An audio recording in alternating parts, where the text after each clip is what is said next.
Bwana, utovu wa nidhamu kuendelea kuiandama Simba Sports Club kwa upande wa wachezaji. Kumbuka hivi karibuni adhabu zimemalizika kwa wachezaji wawili ambao walifungiwa michezo mitano, Alassane Kante dhidi ya Jonathan Soa kutokana na kucheza rafu mbaya za makusudi dimbani. Lakini jana katika mchezo dhidi ya Dodoma Jiji tumeona Selemani Mwalimu pia akifanya makosa yale yaliyowagharimu wenzake ambao vifungo vyao vimemalizika katika mchezo dhidi ya Tanzania Prison.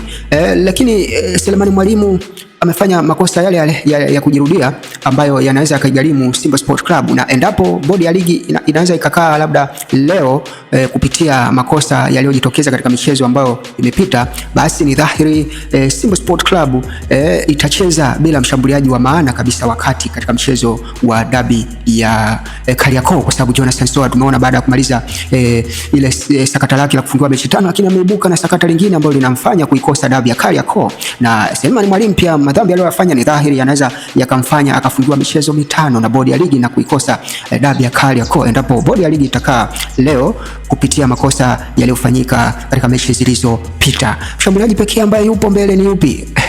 Mwangosi ndio mchezaji ambaye ni center forward aliyesalia endapo Selemani Mwalimu atafungiwa kabla ya dabi ya Kariakoo.